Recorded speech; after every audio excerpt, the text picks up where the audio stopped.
Hello children, once again welcome back you to the session. We are now up to now we have seen about what is mean by physical change, chemical change and reversible change.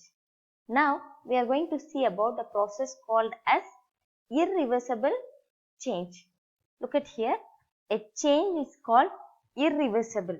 What is it? It is called irreversible if it cannot be changed back again.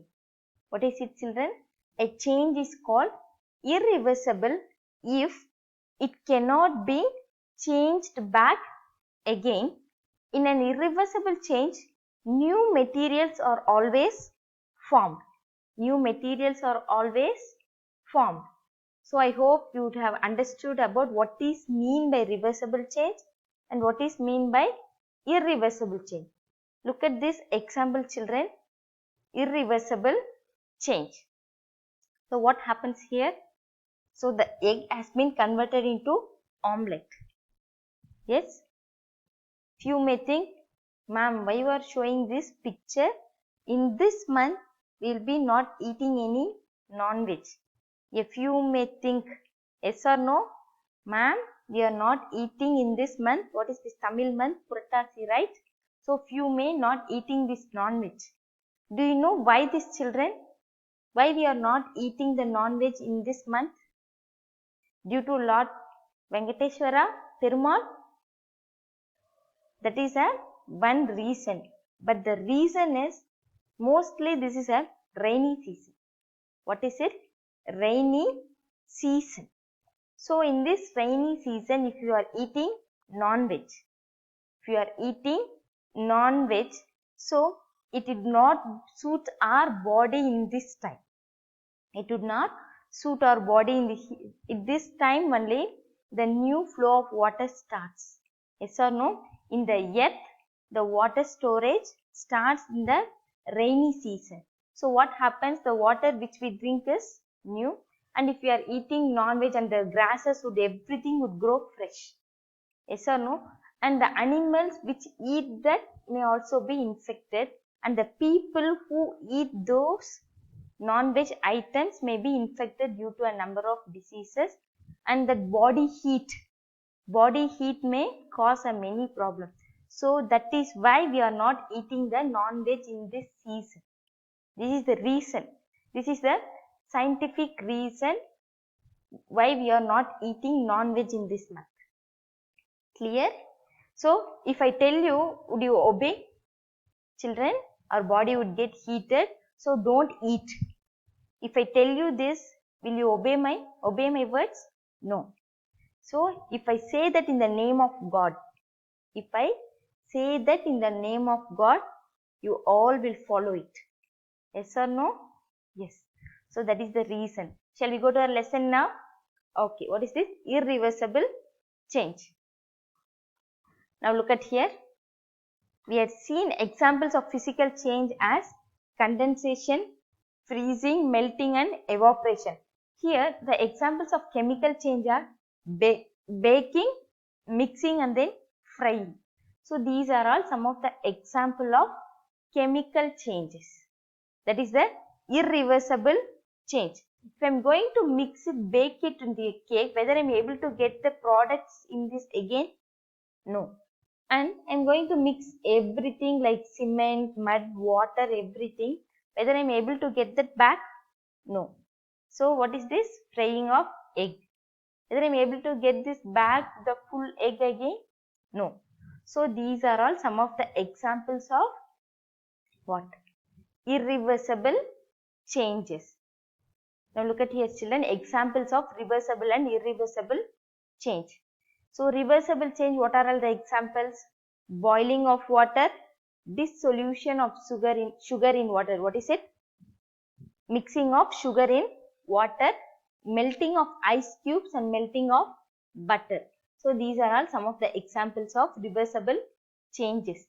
And in the case of irreversible change, what is it? Cooking of food, burning of wood, ripening of fruits and chopping of wood. So these are all examples of irreversible change. Shall we go to the next one? So is it reversible or irreversible change? Tell me, children. So you have an iron nail here. So it is a rusted nail. So whether this is an example of reversible change or irreversible change? How many of you telling it is a reversible change? Raise your hands. So the answer is irreversible change. What is it? So this rusted iron cannot be converted into an iron nail back again. So this is an example of irreversible change. And then look at here. Is it reversible or irreversible? Freezing orange juice. I have an orange juice in a tumbler and I am freezing it and making it into an ice. So whether this is a reversible or irreversible change? Louder. Yes, this is a reversible change. If I am melting it, I am going to get back that orange juice again and I am freezing it, I will be getting that ice. And the next one, burning of wood. Burning of wood is a reversible or irreversible change? Yes, very good. It is a irreversible change. Yes, I am going to get only the ash back again. I am not going to get that wood. So, burning of wood is a irreversible change. Look at here. Is it reversible or irreversible, children? How many of you say whether it is a reversible process? Burning of candle and this melting of wax.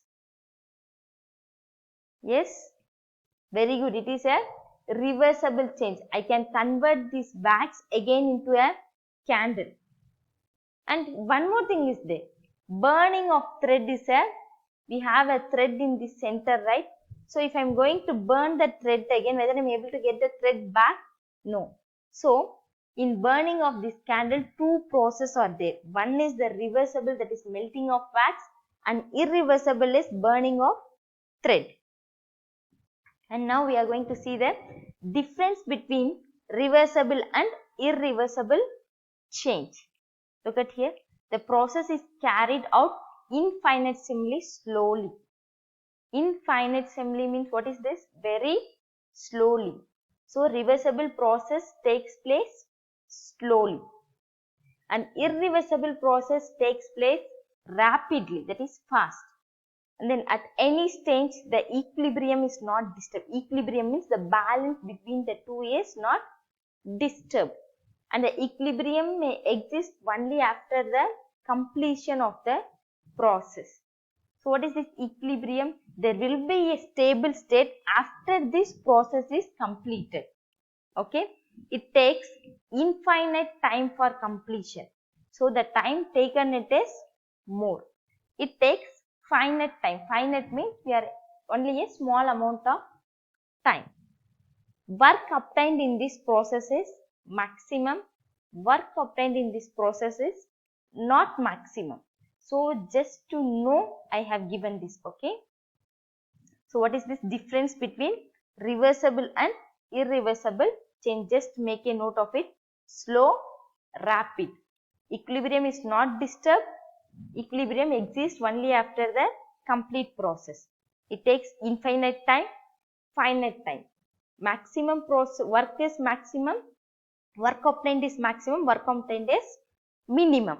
So this is the difference. Just try to write the hints short. Don't write too long, which I give you here as the same. Okay, children. Now I am going to give you this worksheet. So you are going to do this. Okay. Just write this: melting of ice, frying an egg, freezing of water, burning a piece of paper, melting of ice cream. Just if you want, you can take a screenshot of this page also. Okay. Just write this word alone. No need to draw. What is it? No need to draw these pictures. If you can draw, you can draw. Okay. Just write these wordings alone: melting of ice, frying an egg, freezing of water, burning a piece of paper, melting ice cream, dissolving salt in water, melting chocolate, melting wax, and cake mixture. So just take a screenshot of this page and write this question and write whether it is reversible or irreversible and send this in the group. This is your homework. Clear children? This is your homework. Okay. So just do it. And then now we are going to discuss some questions. Look at the first question. Which of the following changes can be reversed? So among these following changes, which can be reversed? Okay. Raw egg to boiled egg. Wet cloths to dry cloths. Bud to flour. Cow dung to gas. So among these following, which one can be reversed, children? Whether the boiled egg can be converted into raw egg? No. Whether the dry cloths can be converted into wet cloths? Yes. Whether the flour can be converted into bud? No. Biogas to cow dung? No. So the correct answer is option B. So the wet cloths can be converted into dry cloths and dry cloths can be converted into wet cloths. Look at the next one. Which is a way to make a change happen? Which is a way to make change happen? Heating a substance. If you are heating a substance, whether the change takes place? Yes or no? Yes. If you are cooling a substance, whether a change takes place? Yes. Mixing a substance with another substance, a change takes place? Yes. So these three are the ways to make a change happen. So the answer is option D. What is the answer? It is option D. So heating, if you are heating, change takes place. If you are cooling also, changes takes place. And if you are mixing the substance also, the changes takes place. And here, rusting of iron is an example of. Rusting of iron is an example of slow change, fast change, reversible change, physical change. Yes, tell me.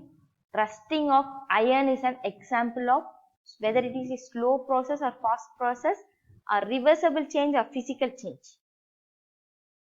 Whether it is a physical change, children, rusting of iron, no. Rust is a new substance form. So it is a chemical change. Whether it is a reversible change, no, we are not able to reverse that. Whether it is a fast change, no. So rusting of iron is a slow change. What is it? Rusting of iron is an example of slow change. Look at here. Conversion of solid to liquid by heating is called as, what is it? Conversion of solid to liquid. What is it? Solid is converted into liquid by heating. Yes or no? Solid can be converted into liquid by the process of heating. What is that process called as? What is that process called as? Evaporation, melting, condensation, freezing. If you are freezing, what happens, children? Liquids can be converted into solid. Condensation, vapors can be converted into liquid. Melting, yes, melting is the correct answer. So in melting only, solids can be converted into liquid. But evaporation, liquids can be converted into vapor. Evaporation, liquids converted to vapor. Melting, solids are converted into liquid. Condensation, vapors are converted into liquid. And freezing, what is it? Liquids are converted into solid. So solid to liquid by heating is called melting. Okay, the last question. Which of the following is not a man-made change? Which of the following is not a man-made change? Change of day and night, burning of fuels, drying of cloths, tearing of paper. Whether we are able to tear paper? Yes, it is a man-made change. Drying of cloths? Yes. Burning of fuels? Yes. So, but the change of day and night, whether human beings can do? No. So, which is not a man-made change? Change of day and night is not a man-made change. Okay, children, up to this our class ends. In the next session, we will complete this lesson. So, today we have seen about change, physical change, chemical change, and then reversible and irreversible change. Okay, go through the lesson, complete that activity and post me. Okay, children, I thank you all for listening the class. Thank you, children. Have a nice day. Do the work and post it.